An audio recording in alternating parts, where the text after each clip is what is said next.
Halo, Assalamualaikum warahmatullahi wabarakatuh. Selamat datang di channel saya Arif24.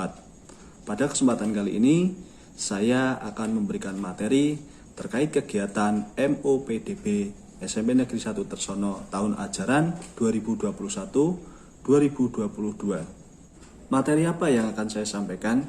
Yaitu yang pertama adalah mengenai wawasan kebangsaan dan Wiyata Mandala. Sebelum kita membahas materi ini, alangkah baiknya saya ingin memperkenalkan diri saya terlebih dahulu supaya kita saling mengenal. Baik, nama saya Arif Hidayat. Saya di SMP Negeri 1 Tersono sebagai pengampu atau guru PJOK atau guru olahraga. Ya, kebetulan untuk tahun ini saya mengajar di kelas 7 dan kelas 9. Alamat rumah saya Desa Plalen, Kecamatan Gingsing, ya, di daerah Pantura. Mungkin itu saja perkenalan singkat dari saya, dan saya ingatkan lagi, tolong bantu channel ini dengan cara klik tombol subscribe, ya, dan aktifkan bunyi lonceng notifikasinya, ya, agar channel ini bisa berkembang dengan lebih baik lagi dan bisa memberikan informasi ataupun mengedukasi kalian semua. Dan selanjutnya bagi kalian semua yang ingin mendapatkan materi tentang wawasan kebangsaan dan Wiyata Mandala ini, kalian bisa lihat di kolom deskripsi, ya. Di situ ada linknya, silahkan kalian download untuk bisa dipelajari di rumah. Dan untuk presensi kehadiran kalian bisa lakukan dengan cara yang mudah, yaitu dengan ketik kehadiran kalian di kolom komentar, ya, yaitu dengan format nama dan alamat kalian, serta jangan lupa diklik tombol like-nya, ya. Baik, selanjutnya kita lanjut ke materi inti, yaitu materi yang pertama adalah wawasan kebangsaan. Apa sih wawasan kebangsaan itu? Ya, di sini saya berikan pengertiannya, yaitu suatu cara pandang atau sudut pandang bangsa Indonesia tentang diri serta lingkungannya yang mengutamakan kesatuan serta persatuan wilayahnya dalam penyelenggaraan kehidupan baik bermasyarakat, berbangsa, dan bernegara. Nah, itulah sekilas tentang pengertian dari wawasan kebangsaan, ya. Jadi, apa sih fungsi kita mempelajari wawasan kebangsaan ini? Ya, ada 3 hal yang perlu kita pahami tentang fungsi memahami wawasan kebangsaan ini. Untuk yang pertama adalah yaitu menumbuhkan rasa hormat kepada lambang-lambang negara, ya. Dan yang kedua adalah menumbuhkan ketaatan kepada aturan perundang-undangan Indonesia negara yang berdasarkan hukum. Ketiga, memiliki kesadaran dalam menjaga kerukunan dan persatuan bangsa Indonesia. Karena bangsa Indonesia terdiri dari berbagai ras, suku, budaya, dan agama. Maka dari itu, kita harus saling menjaga kerukunan tersebut dan persatuan bangsa. Selanjutnya, poin apa saja yang perlu kita pahami dalam wawasan kebangsaan oleh setiap warga negara? Nah, hal yang pertama perlu kita ketahui adalah dasar dan landasan. Nah, dasar dan landasan sendiri kita pasti tahu semua, ya, apa? Pancasila dan Undang-Undang Dasar 1945. Ya, betul sekali. Nah, di sini Pancasila sebagai dasar negara, yang mana merupakan sumber dari segala sumber hukum. Ya, artinya apa? Setiap kebijakan undang-undang yang dibuat tidak boleh bertentangan dengan nilai-nilai yang terkandung dalam Pancasila. Dan yang kedua apa? Yang kedua adalah Undang-Undang Dasar 1945.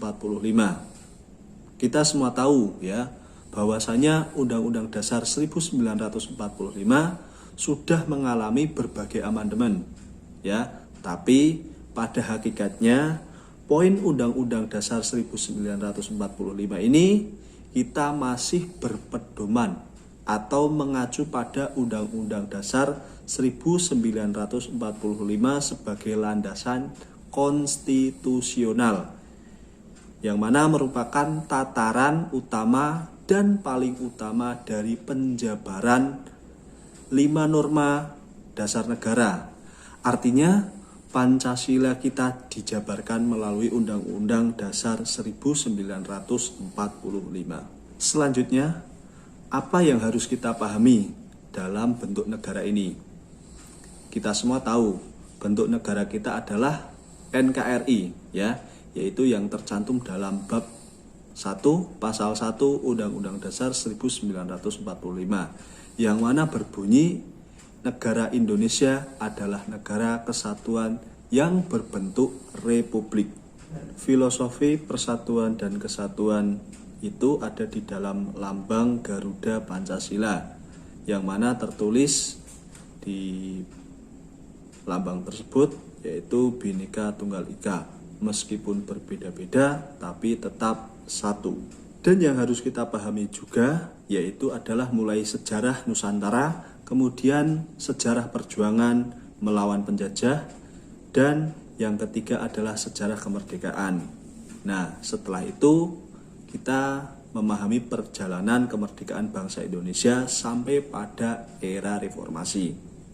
Nah, jadi ini adalah salah satu hal yang perlu kita pelajari, karena Bung Karno pernah menyebutkan dengan kalimat jas merah, yaitu jangan lupakan sejarah. Yang mana artinya di sini kita bukan berarti untuk membuka luka lama, tetapi kita untuk belajar kesalahan-kesalahan yang di masa terdahulu agar kita tidak jatuh pada lubang yang sama. Kemudian di sini saya akan juga menjelaskan bila mana rakyat bangsa Indonesia sudah tidak memiliki kesadaran berbangsa dan bernegara, maka ini merupakan bahaya besar bagi kita semua di kehidupan berbangsa dan bernegara, yang mana dapat mengakibatkan bangsa ini akan jatuh ke dalam kondisi yang sangat parah, bahkan jauh terpuruk dari bangsa-bangsa yang lain yang telah mempersiapkan diri dari gangguan bangsa lain. Di era globalisasi dan pandemi ini, bangsa kita banyak tantangan. Namun, kesadaran berbangsa dan bernegara sudah selayaknya rakyat dan pemerintah untuk bersama-sama memberikan pemahaman bagi rakyatnya, khususnya kaum muda terpelajar seperti kalian ini. Pemerintah ikut bertanggung jawab mengemban amanat untuk memberikan kesadaran berbangsa dan bernegara bagi warganya. Melihat kondisi bangsa ini, kita sedang mengalami penurunan kesadaran berbangsa dan bernegara. Hal ini bisa kita lihat dari berbagai daerah yang sering bergejolak, di antaranya tawuran antar warga, perkelahian pelajar, ketidakpuasan terhadap hasil pilkada ataupun pemilihan umum yang lain, perebutan lahan pertanian ataupun tambang, dan kurangnya kita sebagai warga mematuhi protokol kesehatan di masa pandemi seperti ini. Kemudian hal lain yang dapat mengganggu kesadaran berbangsa dan bernegara di tingkat pemuda atau pelajar, yaitu semakin tipisnya kesadaran dan kepekaan kita terhadap sosial di tingkat pemuda. Maka dari itu, kesadaran bela negara ini sangatlah penting, di mana kita berupaya untuk mempertahankan negara kita dari ancaman yang dapat mengganggu kelangsungan hidup bermasyarakat yang berdasarkan atas cinta tanah air, rasa patriotisme, dan nasionalisme di dalam diri masyarakat. Untuk itu, nilai-nilai apa saja yang perlu kita terapkan di dalam bela negara ini? Yang pertama adalah cinta tanah air. Kedua, kesadaran berbangsa dan bernegara. Yang ketiga, kesadaran berbangsa dan bernegara. Dan yang keempat, memiliki kemampuan bela negara. Untuk cinta tanah air sendiri, kita dapat lakukan dengan cara mengetahui sejarah negara kita sendiri, dengan cara melestarikan budaya, menjaga lingkungan, dan pastinya menjaga nama baik negara. Jika hal ini dikaitkan dengan masa pandemi COVID pada saat ini, sikap kita yang menunjukkan rasa cinta tanah air dapat kita buktikan dengan cara berikut ini.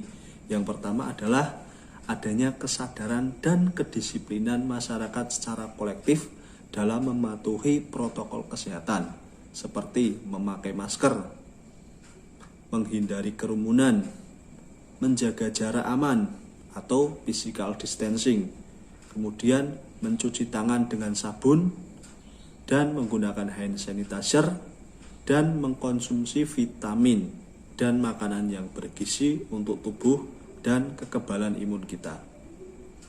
Yang kedua, kalian bisa lakukan dengan kesadaran mematuhi berbagai ketentuan atau regulasi yang ditetapkan oleh pemerintah dan tidak melakukan pelanggaran.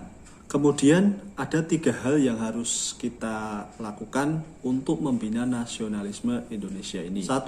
Mengembangkan persamaan di antara suku-suku bangsa penghuni Nusantara.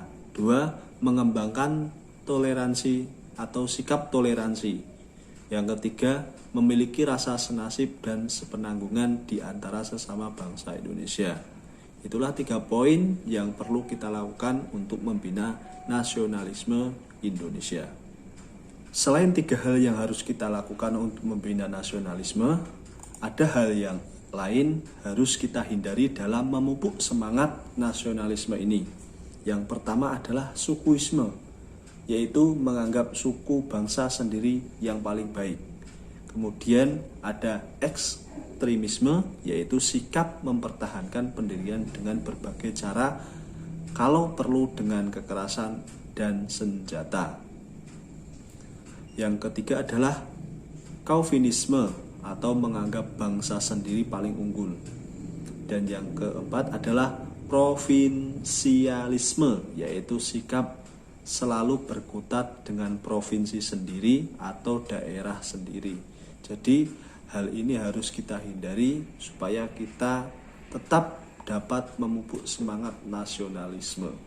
Nah, poin penting selanjutnya dalam wawasan kebangsaan ini adalah sikap patriotisme, yaitu sikap sudi berkorban segala-galanya termasuk nyawa sekalipun untuk mempertahankan dan kejayaan negara. Untuk itu, implementasi sikap patriotisme kita dapat terapkan pada kehidupan sehari-hari, seperti di dalam keluarga, sekolah, masyarakat, dan berbangsa. Di dalam keluarga, kita bisa lakukan dengan cara menyaksikan film perjuangan dan membaca buku yang bertemakan perjuangan juga. Ataupun kalian bisa dengan cara mengibarkan bendera merah putih pada hari-hari tertentu. Biasanya kalian laksanakan di depan rumah. Kemudian jika di dalam sekolah, kita bisa mengupayakan dengan cara melaksanakan upacara bendera, biasanya di hari Senin ataupun di hari-hari tertentu. Kemudian mengkaitkan pelajaran dengan nilai-nilai perjuangan. Kemudian belajar dengan sungguh-sungguh untuk kemajuan dan prestasi diri kalian dan untuk bangsa. Kemudian kalau di dalam masyarakat, kalian bisa menerapkannya dengan cara mengembangkan sikap kesetiakawanan sosial di lingkungannya, ataupun bisa memelihara kerukunan di antara sesama warga. Dan yang keempat adalah berbangsa, yaitu dengan cara meningkatkan persatuan dan kesatuan, serta melaksanakan Pancasila dan Undang-Undang Dasar 1945. Kemudian mendukung kebijakan pemerintah, mematuhi peraturan hukum, dan tidak main hakim sendiri, serta menghormati dan menjaga kelestarian lingkungan. Nah, demikian penjelasan secara singkat tentang materi wawasan kebangsaan. Semoga kalian dapat memahaminya dan bisa menerapkan di dalam kehidupan kalian. Dan apabila kalian masih belum paham dengan materi ini, bisa kalian tanyakan di kolom komentar ataupun bisa kalian tanyakan saat kita bertemu nanti. Kemudian untuk materi Wiyata Mandala bisa kalian saksikan pada video berikutnya. Demikian penjelasan yang bisa saya sampaikan. Akhir kata, Assalamualaikum warahmatullahi wabarakatuh. Sampai jumpa.